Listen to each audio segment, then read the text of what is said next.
Hi guys, welcome to my YouTube channel maths Gyan. जैसा कि आपको पता होगा कि अभी हम लोग कैलकुलस का क्लास कर रहे हैं और कैलकुलस के क्लास में हम लोग पिछला लेक्चर में देखे हुए थे कि डिफरेंशिएशन का फार्मूला, डिफरेंशिएशन का हम लोग तमाम छोटे छोटे फार्मूला को देख चुके हुए थे। लगभग हम लोग 13 से 14 तक फार्मूला देख चुके थे, मतलब लॉगरिथमिक फंक्शन तक फार्मूला देख चुके थे। आज के क्लास में हम लोगों का डिफरेंशिएशन का फार्मूला ट्रिगोनोमेट्री का चलेगा और ट्रिगोनोमेट्री का फार्मूला के बाद हम लोगों को कुछ रूल चलेगा डिफरेंशिएशन का, और रूल के बाद हम लोग एग्जांपल स्टार्ट करेंगे। समझ रहे हैं ना? तो आज के क्लास में आप लोग कंटिन्यू बने रहिए। आप लोगों को डिफरेंशिएशन में हम आपको ट्रिगोनोमेट्री का डिफरेंशिएशन बताएंगे। किसका डिफरेंशिएशन बताएंगे? ट्रिगोनोमेट्री का। और एक बात और, अगर आप मेरे चैनल पर अभी नए हैं तो आप मेरे चैनल को सब्सक्राइब कर दीजिए, और कोई भी सेशन अगर आपको अच्छा लगता है तो उसको लाइक कीजिए, और कोई भी डाउट होता है तो उसको कमेंट बॉक्स के माध्यम से कमेंट कीजिए। समझ रहे हैं ना? तो आइए हम आपको स्टार्ट करें, फॉर्मूला आज का स्टार्ट करें।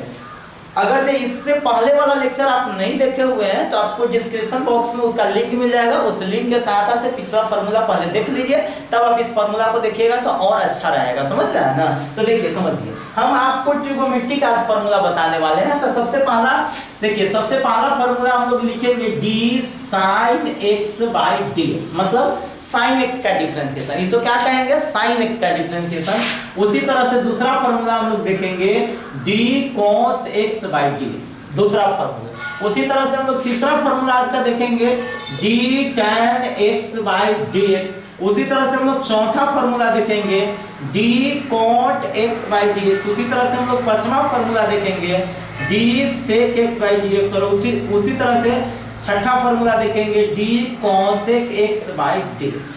और यह 6 का 6 फार्मूला बहुत ही आसान होता है। इसको आप आसानी तरीका से क्या कर सकते हैं? याद कर सकते हैं। इसमें कोई ज्यादा घबराने की जरूरत नहीं है, आप आसानी से इसको याद कर सकते हैं। चलिए आइए हम लोग देखते हैं। सबसे पहला sin x का डिफरेंशिएशन, दूसरा क्या है? cos x का डिफरेंशिएशन, तीसरा tan x का, cot x का, sec x का, cosec x का। हम आपको दो करके इसको रिलेट करते हैं। समझ रहे हैं ना?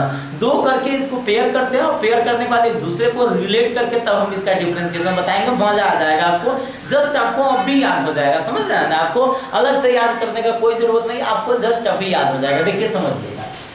सबसे पहले साइन कोस के बारे में आप समझिए। किसके बारे में? साइन कोस के बारे में, है ना? तो साइन कोस का जो डिफरेंशिएशन होता है, इसको सीधा आप लोग बोलिएगा ऑपोजिट। क्या होता है? ऑपोजिट। अब कहिएगा कि सर ऑपोजिट क्या होता है, तो हम आपको इधर समझा दें। ऑपोजिट, ऑपोजिट का मतलब होता है उल्टा। ऑपोजिट का मतलब उल्टा, ऑपोजिट का मतलब उल्टा। देखते हैं ना, आप लोग ना बोलते हैं कि हम जैसे हमेशा बातचीत कर रहे हैं, बोलते हैं तो वो हमेशा मेरे ऑपोजिट रहता है, मतलब कहने का मतलब ऑपोजिट मतलब उल्टा रहता है, हमेशा उसके विरोध में रहता है। समझते हैं ना? तो ऑपोजिट मतलब उल्टा। तो उल्टा कहने का सेंस क्या हो गया कि अगर जो कोई पूछेगा साइन कोस में ऑपोजिट से क्या लेना देना है, तो देखिए क्या करेंगे। साइन कोस के फार्मूला हो गया ऑपोजिट। ऑपोजिट कहने का मतलब उल्टा, कहने का मतलब साइन का डिफरेंशिएशन बोलेंगे तो कॉस बोल देंगे, और कॉस का डिफरेंशिएशन बोलेंगे तो साइन बोल देंगे। तो साइन का डिफरेंशिएशन हो जाएगा कॉस x, कॉस का डिफरेंशिएशन हो जाएगा साइन x। इसमें एक और बात याद रखना है। एक और क्या बात याद रखना है कि जिस भी ट्रिगोनोमेट्रिक फंक्शन का नाम यदि c से स्टार्ट हो रहा है तो उसके डिफरेंशिएशन में माइनस लग जाएगा। जिस ट्रिगोनोमेट्रिक फंक्शन का नाम यदि c से स्टार्ट हो रहा है तो उसके डिफरेंशिएशन में लग जाएगा क्या चीज? माइनस। क्या लग जाएगा? माइनस लग जाएगा। याद रहेगा ना?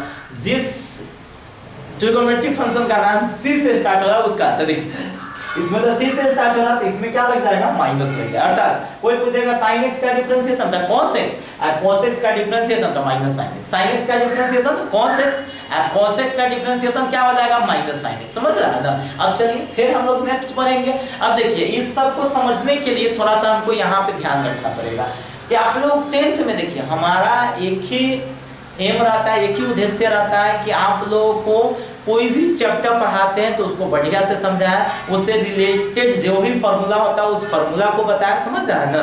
इसीलिए आप लोगों से उम्मीद हम करते हैं कि आप लोग मेरे साथ साथ जो भी फार्मूला रिपीट हो पाता है उसको रिपीट करते चलिएगा। देखिए 10th में आप लोग फार्मूला पढ़े हैं। फार्मूला क्या पढ़े हुए थे? sin square theta plus cos square theta का फार्मूला क्या पढ़े हुए थे? 1। sin square theta plus cos square theta equal to 1। इसी तरह से फार्मूला क्या था? सेक स्क्वायर थीटा माइनस में क्या था tan square theta equal to में कितना था 1। और इसी तरह से एक और फार्मूला था जिसका नाम था cosec square theta minus cot square theta equal to 1। इससे हम लोग ये बात रिलेट करेंगे कि कोई पूछेगा साइन का रिलेशन किससे होता है तो cos से, मतलब साइन किससे रिलेटेड होता है cos से, या cos किससे रिलेटेड होता है साइन से। साइन किससे रिलेटेड होगा cos से, cos किससे रिलेटेड होगा साइन से।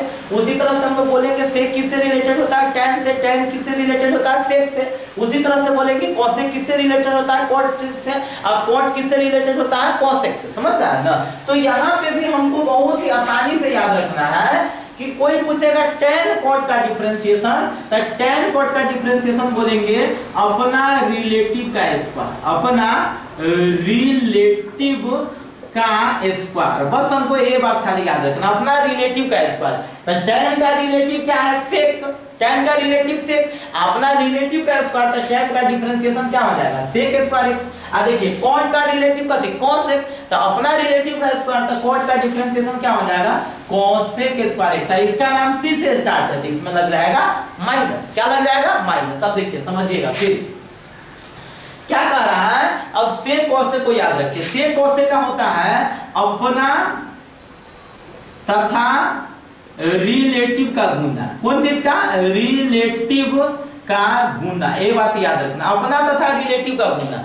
अगर ये दिखने में दिक्कत है तो आप सुन सकते हैं ना, सुन लीजिए ना, सुनिए बढ़िया से समझिए। देखिए हम आपको क्या बोले हैं साइन cos अपोजिट होता है, कहने का मतलब साइन का डिफरेंशिएशन cos है, cos का डिफरेंशिएशन साइन, जिसका नाम c से स्टार्ट होगा, उसके डिफरेंशिएशन में लग जाएगा माइनस। समझ रहे। tan cot अपना रिलेटिव का स्क्वायर था, tan का रिलेटिव sec, cot का रिलेटिव cos है, तो tan cot अपना रिलेटिव का स्क्वायर था, tan का sec स्क्वायर, cot का cosec स्क्वायर, इसका नाम c से स्टार्ट है, माइनस लग गया। अब sec cosec अपना तथा रिलेटिव का गुना, अपना क्या है sec, तो sec x और एक का रिलेटिव क्या है tan, तो sec x into tan x। फिर cosec का क्या है cosec into एक का रिलेटिव, cosec का रिलेटिव कौन, तो cosec x into cot x, और इसका नाम c से स्टार्ट है, इसमें क्या लग जाएगा माइनस।